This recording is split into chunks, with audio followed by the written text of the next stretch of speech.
Muito bem, então a última reunião científica do ano da atividade científica aqui do nosso Serviço de Educação Continuada do Hospital de Urgências de Goiás, mas também vinculado aí à Central da Reabilitação, que tem divulgado essas aulas aí em seus cursos e nas redes sociais em geral.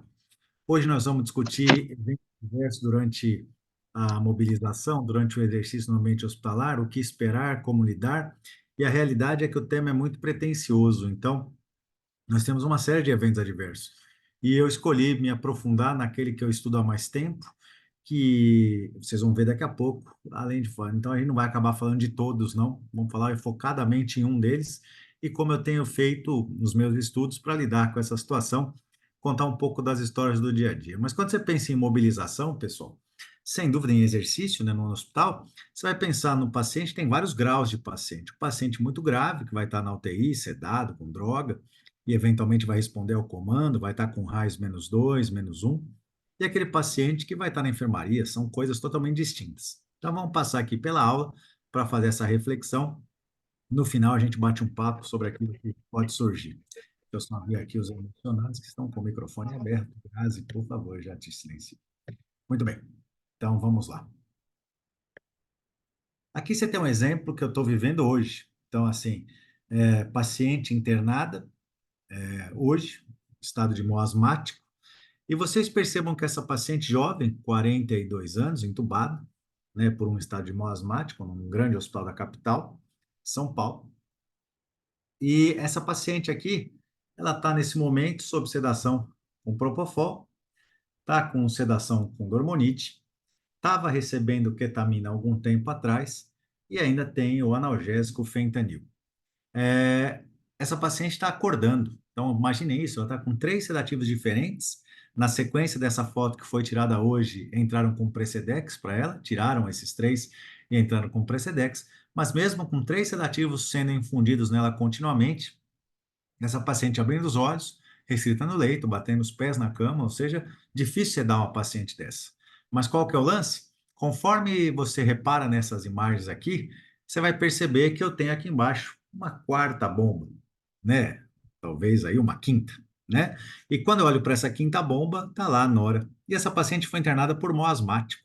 Ela não tem nenhum distúrbio cardiovascular, ela não estaria, pela fisiopatologia da doença dela, em estado de choque. Mas a gente sabe muito bem que a sedação, especialmente altas doses de sedação, associação de mais de um sedativo, podem levar a alterações autonômicas importantes e incluindo aí vasoplegia, vasodilatação importante, além de eventualmente uma cardiodepressão. Quando você vê o monitor dela, quando você vê o monitor dela aqui nessa imagem, você percebe que pelo monitor, eu só clicar aqui, ô fela da mãe, deixa eu tirar o pointer. Você perceba aqui que quando eu olho para cá, ela está com uma frequência de 97, né? Uma monitorização muito mal feita, os eletrodos mal colados, dá para perceber isso. Mas mais do que isso, você perceba que ela está com uma pressão de 136 por 89. Então a gente está refletindo aqui com uma PAM de 100, né? E a gente tem uma situação na qual essa paciente, nesse momento, vamos ver o vídeo de novo, ela está na UTI, impressão arterial não invasiva, né? E esse monitor pode estar errado, mas a verdade é que se a gente for pensar nesse valor de pressão arterial, de novo, para todo mundo ver em vermelho, 136 por 89, não teria por que ela estar com NOR, né, nesse momento. Mas, sem dúvida, em algum momento ela precisou. Nenhum hospital quer colocar droga em quem não precisa. Isso eu estou trazendo a reflexão, por quê? Porque nesse momento, se a gente tivesse lá em 2010, 2011, 2012, a maior parte se essa paciente fosse fazer exercício, esquecendo o asmático dela, ela não faria, porque ela está com droga vasoativa cheia de sedação. E a gente não estava acostumado em 2010 a avaliar nível de sedação, esse tipo de coisa. Não era a nossa rotina. Sabia que existia, mas eu que sambo nesse carnaval há muito tempo, sei que a avaliação da sedação para traçar a conduta começou a ser muito mais valorizada, muito mais recentemente do que muita gente imagina. Agora, por que eu estou falando sobre isso? Porque essa paciente com nora, a gente tem que lembrar que a noradrenalina, para essa paciente, tem uma função que é uma função alfa. O que é uma função alfa, né, pessoal? A nora vai atuar em receptor alfa 1, alfa 2 e vai induzir vasoconstrição, com a principal finalidade de melhorar o retorno venoso, melhorar a pré-carga do átrio direito, melhorar a entrada de sangue na caixa torácica, melhorar o débito cardíaco indiretamente, embora ela tenha ação também beta sobre o coração para melhorar o inotropismo e discretamente o cronotropismo. Bom, essa paciente está com nora para melhorar o retorno venoso, melhorar a chegada de sangue no coração, mas ela está usando essa nora para potencializar esse efeito alfa, que é alfa constritor, para melhorar retorno venoso. E se eu tenho um paciente em uso de droga, e eventualmente essa paciente não estiver sedada e eu quisesse tirar ela do leito, eu tenho que lembrar que essa paciente está sujeita. Quando eu desafiar ela na ortostase, sentar na beira-leito, na sedestação, quando eu colocar os membros dela rebaixados em relação à linha do tronco, eu estou sujeito a ter sequestro de sangue. Isso vai se agudizar ainda mais se eu colocar ela em pé na beira-leito. Isso pode acontecer até com ela sentada na poltrona, ao lado do leito. Se eu colocar ela para andar, ainda pior, porque o exercício vai estimular a vasodilatação periférica. Então vamos pensar nessa realidade. Eu tenho uma paciente, neste momento, pelo uso da sedação, tendo aí uma certa vasodilatação periférica, isso pode acontecer. Essa vasodilatação está sendo contrabalanceada não com volume, mas com droga vasoativa, nesse exemplo a nora. A noradrenalina é uma droga vasopressora de fato, com uma ação direta sobre receptor alfa-1 e alfa-2, melhorando a sua constrição periférica, melhorando pré-carga, melhorando diretamente o débito cardíaco, até pela melhora da lei de Frank-Starling. O grande lance é que essa nora está funcionando bem para ela deitada, e até muito bem. Vocês viram aqui a pressão 136 por 89. Vamos assumir que isso está certo. Então, em deito e repouso, está cumprindo o papel dela. Mas se eu perceber que essa paciente tem condições de exercício, o broncoespasmo se resolveu, ela está em processo de desmame, ela ainda não tirou o tubo, mas está quase, e ela já está consciente, contactuante, mas ainda está com um cheirinho de nora. Eu resolver progredir postura, será que pode acontecer um evento adverso? E a resposta é sim. Nós vamos discutir os mecanismos pelos quais isso pode acontecer.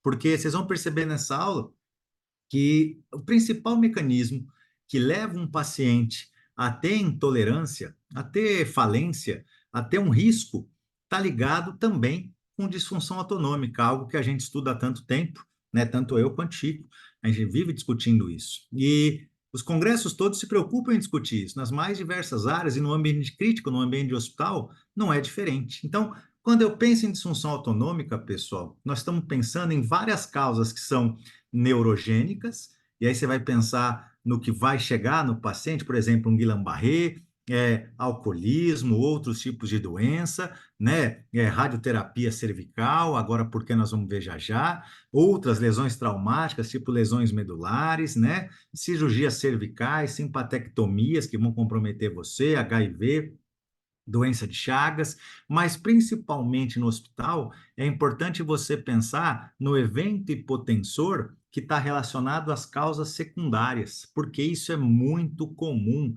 no hospital. Então você pensa, por exemplo, o fentanil mesmo, opiáceo que está sujeito a causar hipotensão ortostática.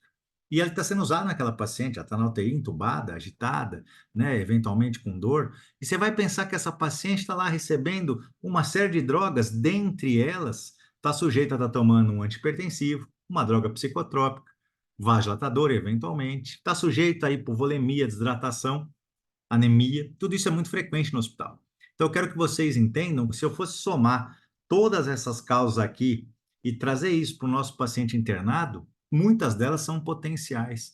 E quando a gente vai falar de evento adverso mais comum, sem dúvida nenhuma, os eventos em que a pressão arterial cai de maneira inadvertida sempre são aqueles que chamam mais atenção.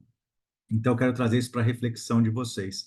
Né? Dentro dessa reflexão, pessoal, também é importante reparar nisso. Se a pessoa vem internando com muita frequência, quando o paciente interna com muita frequência, ele tem uma associação direta com a sua fragilidade, com a menor funcionalidade. É um paciente que tem uma reserva funcional, não só física, mas também imunológica muito importante. E a gente sabe que nessa deficiência imune, nessa deficiência funcional, isso não vem sozinho. Cada vez mais a gente tem estudado e descoberto que quando um paciente está pró-inflamado, existem aí no sistema imunológico da gente anticorpos que circulam que atacam receptores como receptores beta, como receptores alfa. Então a gente começa a entender que num evento pandêmico, Covid, infeccioso frequente, a fragilidade imunológica que vem com a fragilidade sistêmica, isso está tudo ligado a uma presença também de anticorpos que causam respostas autonômicas não adequadas. Eu tenho lidado muito com as desautonomias, atendido como nunca atendi antes, e esses pacientes autonômicos muitas vezes têm o ponto de partida na internação. E a gente tem descrito cada vez mais essa presença desses anticorpos que estão atacando receptores que vão prejudicar exatamente isso aqui.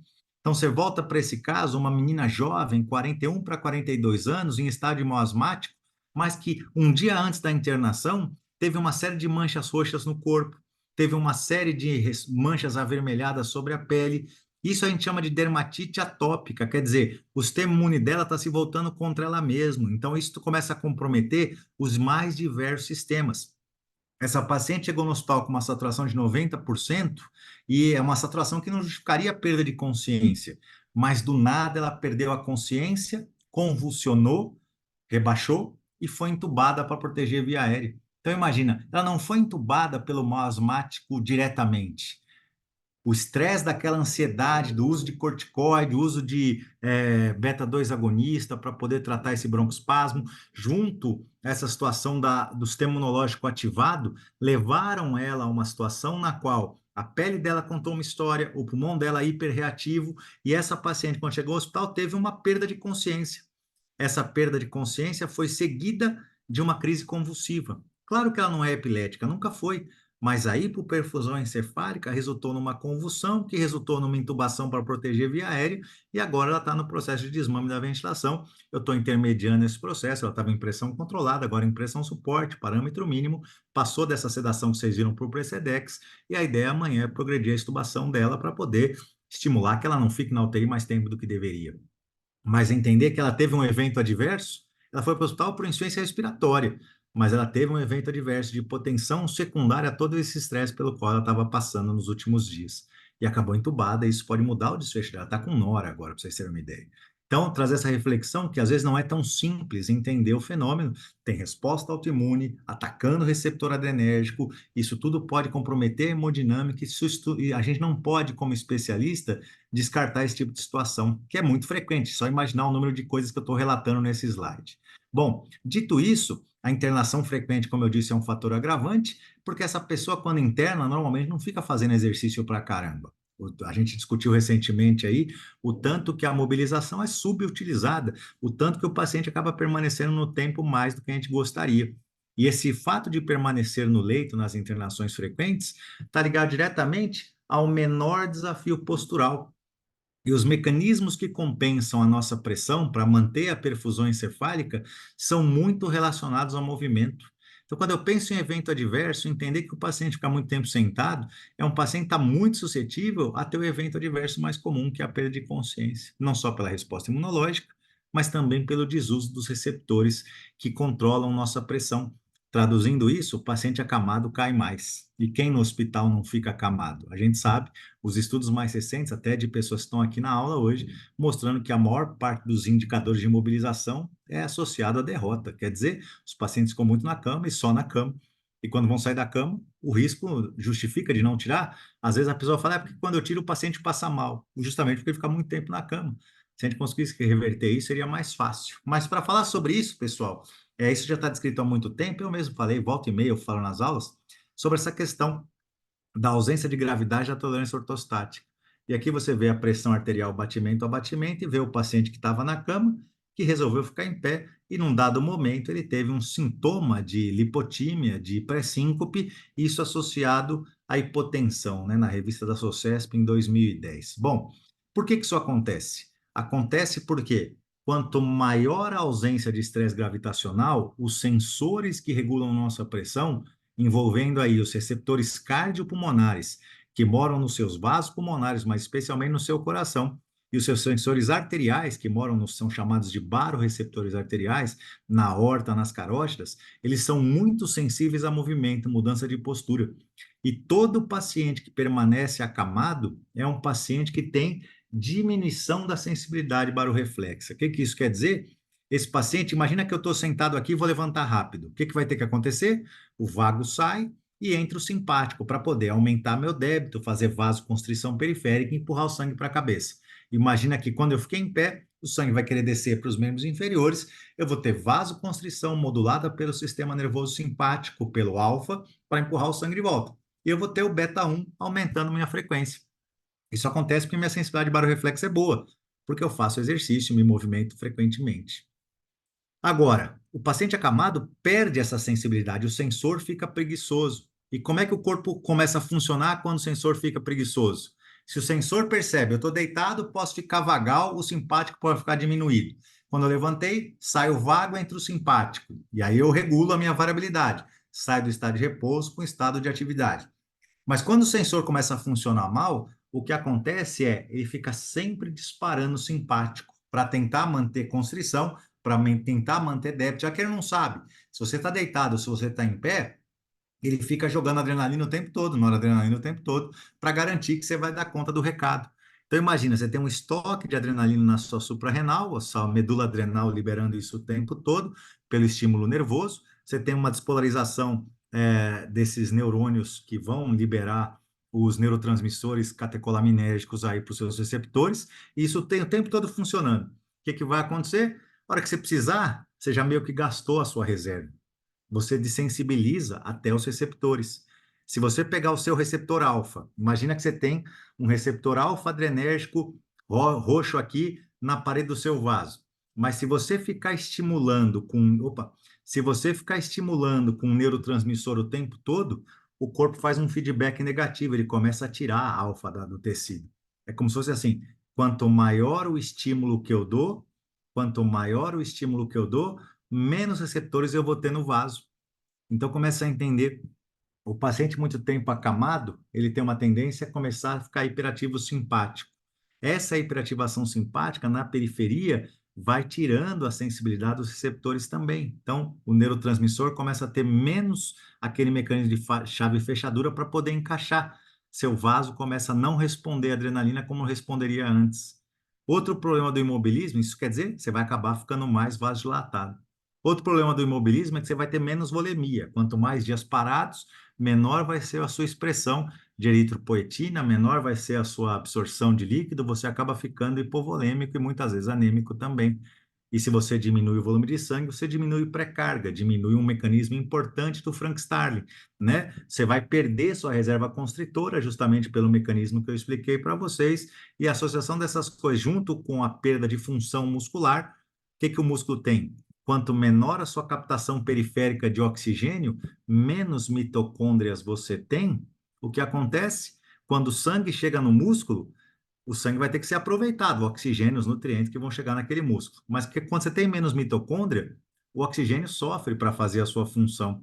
Acaba que a dilatação é maior para compensar.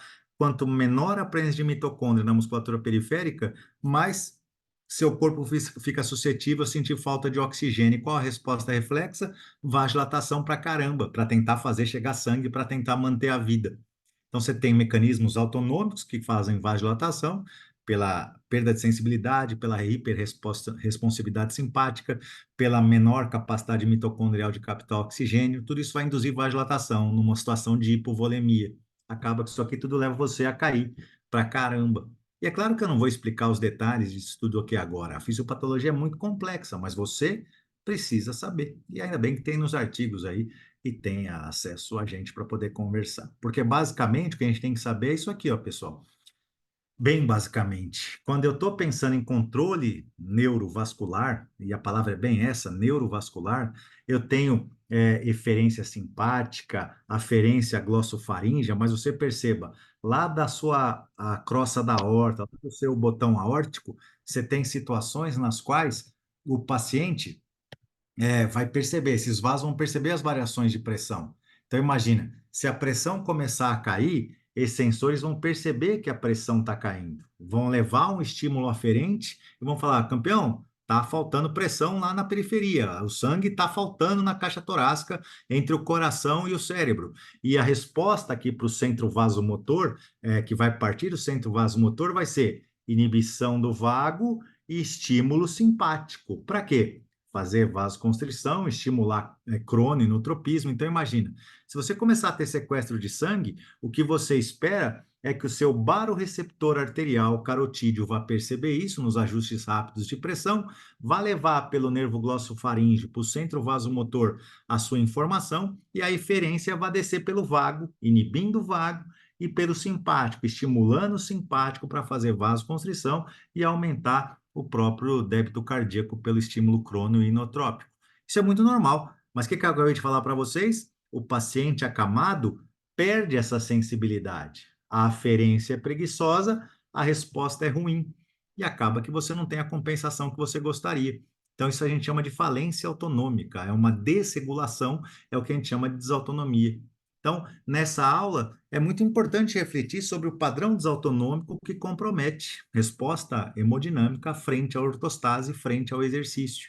Porque se você voltar aqui e pensar nessa realidade que eu descrevi, e você resolver colocar o paciente para se exercitar, o que vai acontecer? Você vai aumentar o consumo de oxigênio numa situação já que favorece a vasodilatação, e a hora que acabar o exercício, esse cara vai estar super vasodilatado, se você principalmente pesar a mão.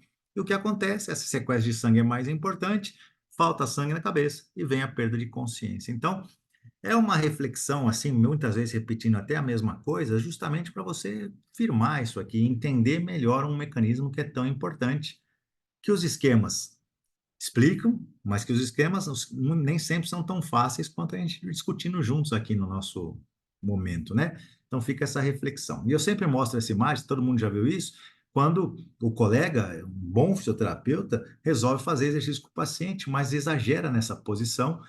Não está errado fazer marcha estacionária, tirar o paciente do leito, botar sentado, andar, deambular pelo UTI, mas o grande lance é o volume que eu coloco do exercício, considerando tudo que eu falei, num paciente acamado, neuropata, né? Esse paciente, no caso, tinha a esclerose lateral amiotrófica, a gente sabe que está sujeito a imobilismo pesado, a uma menor resposta constritora periférica, que pode levar ao evento hipotensor, como aconteceu nesse caso. E não é errado fazer exercício, o errado é não considerar que o evento adverso pode acontecer. Por quê? Só do paciente sair da cama, como vocês viram, ficar em pé, é importante que você enxergue nesse momento que um ato simples como esse vai sequestrar uma quantidade de sangue muito importante para o membro inferior. Perceba aqui, ó, uma grande parte do sangue que estava na caixa torácica com o paciente deitado, quando ele sobe, vai cair para a perna. A maior parte do sangue desce automaticamente. Eu posso dizer para vocês que de 800 ml a 1,5 litro de sangue estavam do ombro para a cabeça, descem só de você ficar em pé, você. Mas o que acontece? Seu sensor, o seu baro recebe rápido essa informação, resposta para o seu coração, para a sua periferia, fazer a constrição e empurrar o sangue de volta. Mas a gente sabe o que? Nas quedas de pressão arterial, você vai ter toda uma percepção, o seu sensor vai deixar de ser estimulado, porque não está batendo nele. Qual vai ser a resposta do núcleo cardiovascular lá na medula? Inibe o vago, estimula o simpático, aumenta o débito, né? Aumenta o volume sistólico, aumenta a resistência periférica. Você veja que isso aqui leva um tempo para acontecer, entre 5 e 15 segundos. A hipotensão postural é bem isso, quando nos primeiros 10 segundos de posição ortostática falha, pode acontecer essa perda de vasoconstrição, mas você vai ter aumento de frequência, aumento de débito, você tem um ajuste neurovascular, que nesses pacientes acamados está perdido. Por tudo isso que eu expliquei de novo, quando você sequestra sangue para baixo, você vai ter uma situação que tem que ter a compensação, mas esse paciente muitas vezes já está drenado. Então, o paciente está lá imóvel, hiperadrenado, jogando adrenalina, já meio taquicárdico, né, nessa situação basal, e a taquicardia basal tem muito a ver com hipotensão, né, quando você percebe o paciente no leito, super taquicárdico, e super não é muito não, é acima de 100, já tem que ligar uma bandeira amarela, acima de 120, uma bandeira laranja, muito perigoso, quando você resolve fazer progressão de postura com o paciente com uma certa taquicardia, é porque ele já está jogando neurotransmissor na periferia, tanto que seu coração está acelerado.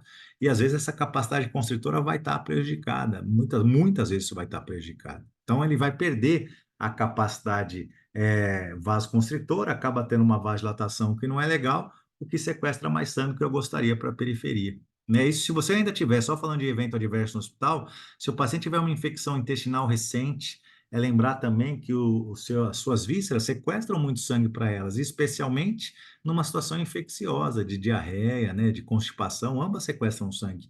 Então, ficar de olho nisso, porque o sangue tem uma tendência muito grande a estar no baixo ventre, nas pernas, e ele vai faltar no cérebro. E quando faltar no cérebro, vem o sintoma pior de todos, que parece a morte, né? Então, como eu falei para vocês, pessoal, cada vez mais se detectam alterações autoimunes, atacando uma gama de receptores enormes, né? Isso tem sido alvo de muita discussão, né, nas mais diversas searas, e é isso que eu estou trazendo para vocês. Ainda não tem tratamento, isso ainda não está validada a resposta imunomoduladora. Mas se você pensar que exercício é imunomodulador, eu acho que no futuro a gente vai mexer com isso aqui também. Mas isso é para um outro momento.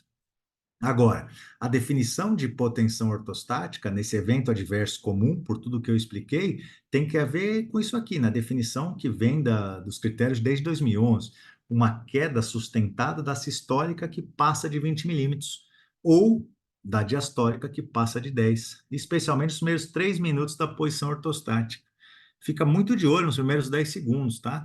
Mas se você começar a perceber, quando você botou um paciente sedestado beira-leito, sentado beira-leito, em pé na beira-leito, os 3 primeiros minutos vão contar uma história muito importante para você poder fazer o diagnóstico de hipotensão ortostática e hipotensão postural. Agora, saiba que tem a inicial, que é uma queda super rápida da pressão, que pode passar de 40 na sistólica ou de 20 na diastólica nos primeiros 15 segundos. Por que eu falei dos 10? Porque nos 10 já começa a te contar essa história, não cai no 11 para o 15, começa a cair antes. Então, se você progredir postura com o paciente, você não vai ter pressão batimento a batimento. Você não vai ter um finomíter, um finapress para você ver a pressão caindo, como eu mostrei naquele meu estudo de 2010. Mas você vai ter o pulso. Se você perceber que o pulso está ficando fraco, que o paciente está em pé, e você estava sentindo o pulso com ele deitado, percebeu que o pulso ficou fininho e rápido, isso é um baita indicativo que esse paciente está tendo hipotensão. Olhou para ele, está branco? Não espera acontecer. Isso aqui acontece com muita frequência no paciente internado, tá? E lembrar que no paciente que tem hipertensão de base, a pressão nem precisa cair 40, pode cair 30 ou mais para você falar de hipotensão postural. Então, são diagnósticos diferenciais que você tem que saber no hospital, porque, de novo, é o evento adverso mais comum e você tem que saber como lidar com ele, né? Pode ser que você tenha isso tardio. Aí a gente não vai tentar a definição de 2011 da European Heart Association, do European Heart, da Associação Europeia de Cardiologia, fala para a gente que a hipotensão ortostática pode ser tardia, quando cai a pressão depois de 3 minutos. Eu, particularmente, chamo isso de intolerância ortostática, para evitar a confusão. E aqui um exemplo, que você veja, paciente deitado, pressão aqui controlada, sistólica e diastólica, frequência. Quando ele foi inclinado, ficou em pé, você vê que ele tem uma queda súbita da pressão. Lembrar dos critérios só para fixar: queda de 20, né, nos primeiros 3 minutos, queda de 40 nos primeiros 15. Se o cara foi hipertenso, uma queda de 30 já basta. Lembrar que não é só a sistólica, é a mais fácil de ver, até no manguito, mas a diastólica de 10, quando eu tenho hipotensão ortostática, e se for inicial, uma queda mais importante de 20. Mas é coisa que você tem que saber buscar, porque a gente só sabe tratar aquilo que a gente sabe enxergar, não se pode negligenciar isso, né? E você veja que é muito frequente, especialmente em idoso, mesmo no sadio, mas você vê idoso com Parkinson, idoso com diabetes, idoso que está acamado, é muito frequente. Sabe qual é o lance? Se isso acontece com muita frequência no idoso, tem um monte de descrição que mostra que ele morre mais. Então, o idoso que tem muita hipotensão, isso, idoso institucionalizado especialmente, está muito sujeito a ter um monte de sintoma, inclusive intolerância à luz, né? Perda de concentração, dor de cabeça, aborramento da visão, fadiga, intolerância ao exercício, dispneia, tremor, palpitação, ansiedade, náusea, vontade de mais no banheiro à noite. Então, chamar atenção, se você vai fazer uma anamnese, vai conversar com o seu paciente que está se queixando de muito disso, comece a pensar que isso pode estar acontecendo, comece a lembrar que o problema está lá e que pode acontecer com você, até porque no final dessa conversa nós vamos aprender como lidar com essa situação. Bom, aqui é o traçado de Doppler transcraniano, que mostra uma perfusão normal, quando está tudo bem, eu estou aqui falando com vocês, e na hora que eu estou dilatando, perdendo o retorno, diminuindo o débito, eu acabo tendo uma hipoperfusão, isso vai manifestar sintomas que estão aqui descritos, como eu coloquei aqui, ó, vários deles, os mais frequentes em graus maiores ou menores. Então, às vezes, você mesmo está tão cheio de problema no seu dia a dia, tão estressado, cheio das ansiedades, quando você vai ver, vão surgir vários desses sintomas em você de hipotensão intolerância ortostática, hipotensão postural, e isso tem que ser valorizado, porque as perdas de consciência acontecem mais em casos como esse. No hospital não é diferente. Tem que valorizar a percepção do paciente. O paciente ansioso desmaia mais, cai mais, até durante a fisioterapia, tá? Então fica essa dica. E tolera pouco exercício.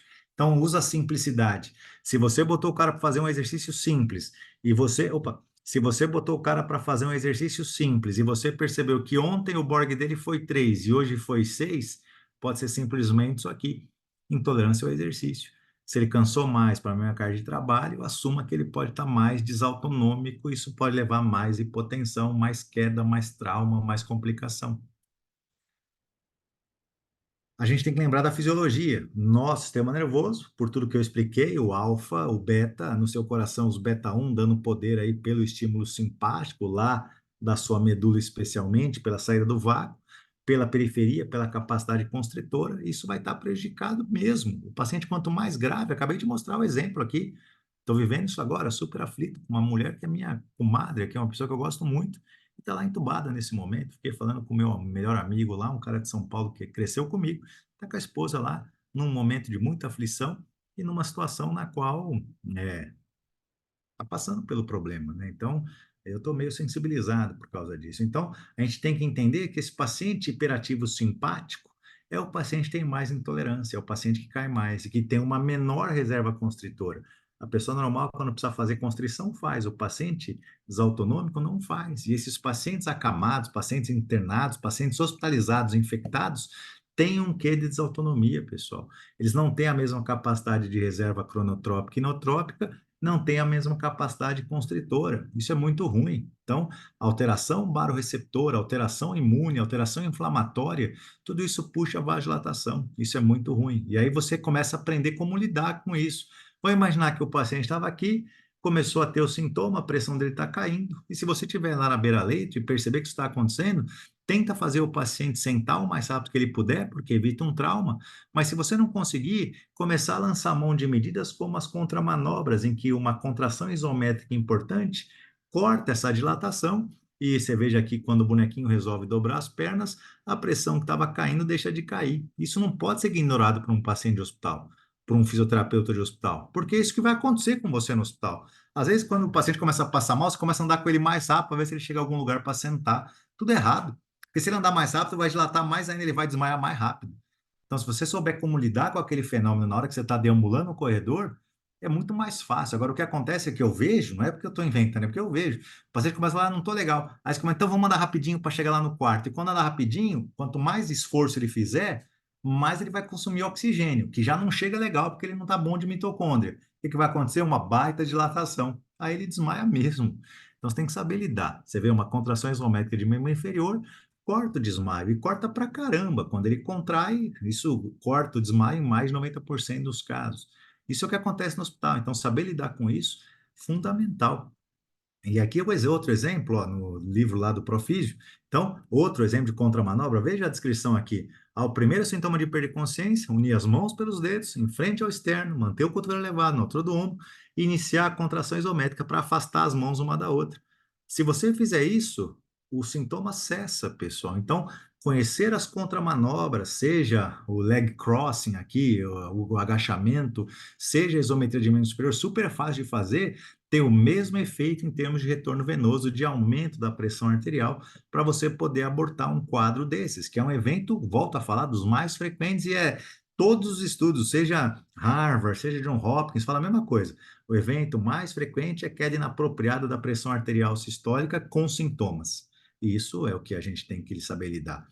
Outra coisa que está descrita é você começar a intervir no paciente hospitalar com treinamentos posturais para minimizar o problema, porque a literatura já está exausta de mostrar que fazendo isso você consegue reverter sintoma. Então, você coloca o paciente lá inclinado numa parede, a gente está fazendo um estudo disso agora no Hospital de Urgências de Goiás, com a nossa residente, a Sara, né? Estamos em fase de começar isso agora, com pacientes com lesão medular, que estão descritos como pacientes de intolerância.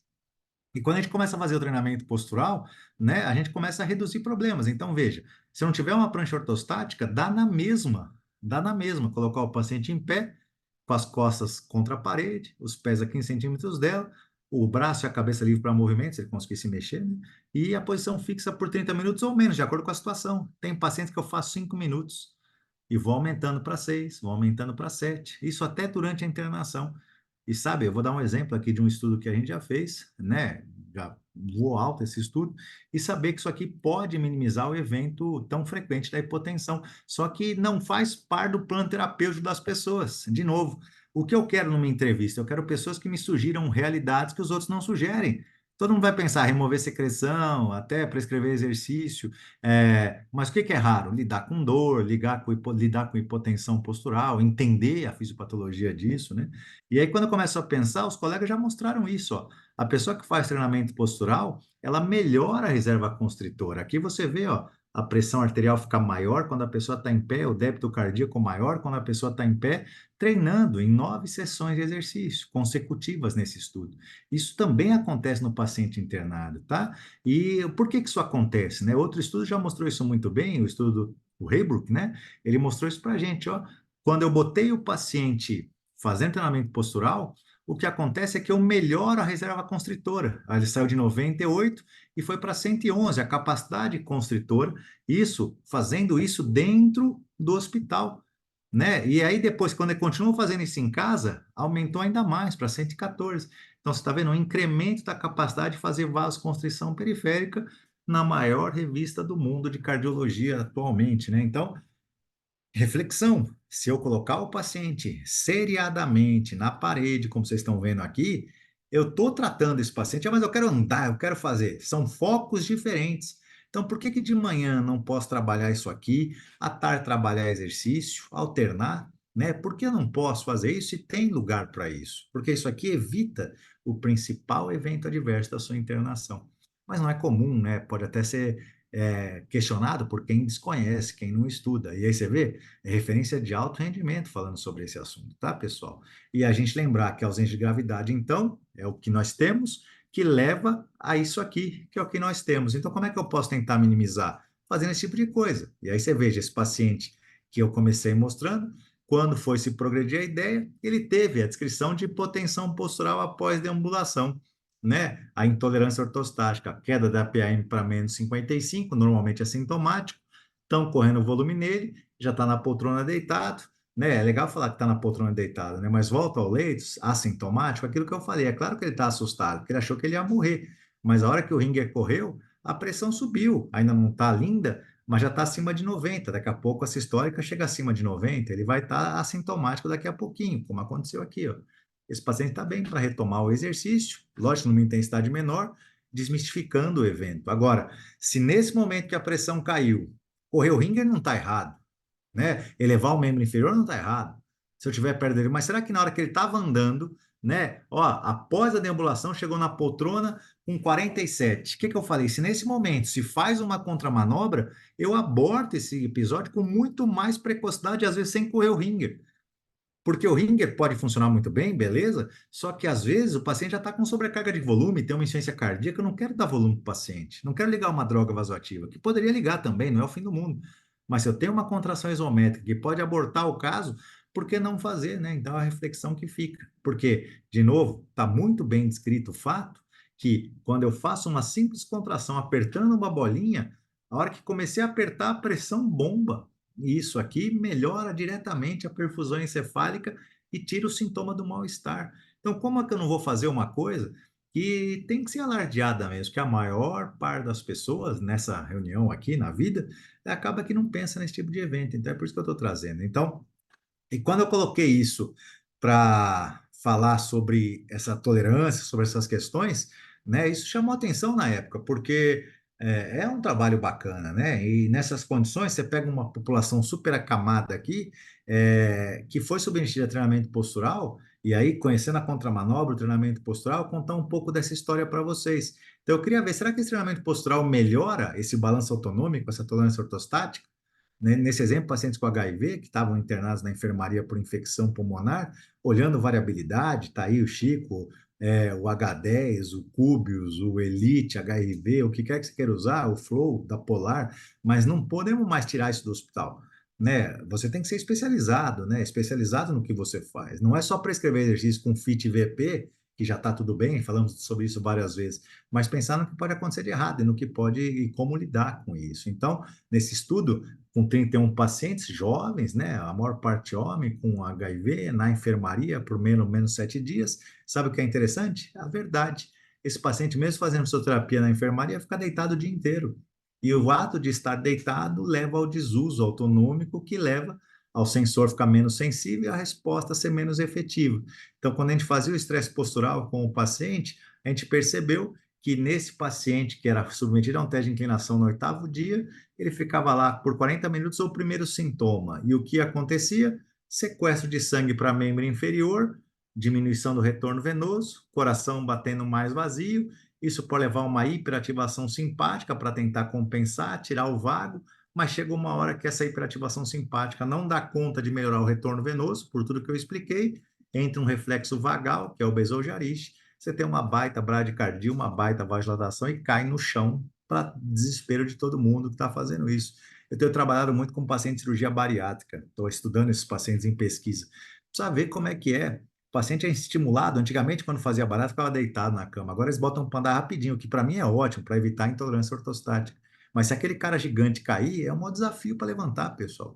É catastrófico, né? Então, nessas condições, lembrar que quando o paciente fica em pé, uma coisa que chama a atenção da gente quando eu estou mobilizando, exercitando, é se eu não aumentar a intensidade do exercício e eu começar a prescrever que a frequência do cara só faz aumentar, você tem que ficar ligado, você está fazendo um exercício leve. O cara saiu de 80, foi para 100. Do nada vai 105, 110, 115, 120. Eu sempre falo isso. Aumentou mais de 20% da frequência cardíaca basal num exercício leve na fase 1 da reabilitação, dentro do hospital, tem que chamar sua atenção. Pode ser que esse aumento vá ser sucedido por um reflexo bradicárdico e vasodilatador. Então, é basicamente o que eu estou falando para vocês. Quando você vê um paciente em pé, fazendo exercício, e o coração dele só faz acelerar cada vez mais, só faz subir cada vez mais, vai chegar uma hora que pode vir um reflexo que leva a esse tipo de evento catastrófico.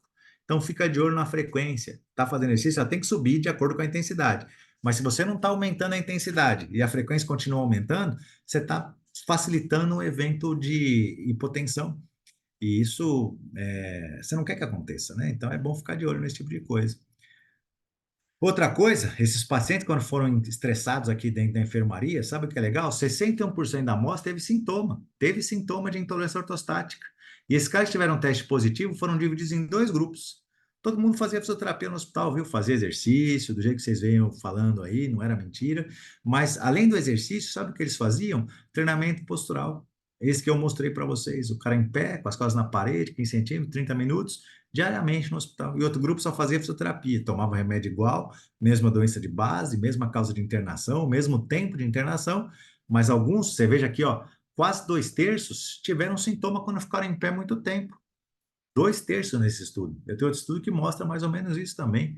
Então, nessa viagem, pessoal, treinamento postural, já bem descrito aqui, e quando a gente chega lá, usando variabilidade, usando tudo que tem que fazer, corrigindo as coisas para fazer aqui no domínio da frequência, não vou entrar no mérito agora disso, mas basicamente eu conseguia ver o balanço em pato vagal. E quando a gente fez isso, pessoal, a gente queria investigar o LF-HF. Quanto maior esse valor, mais simpática a pessoa está, simplificando um pouco essa equação.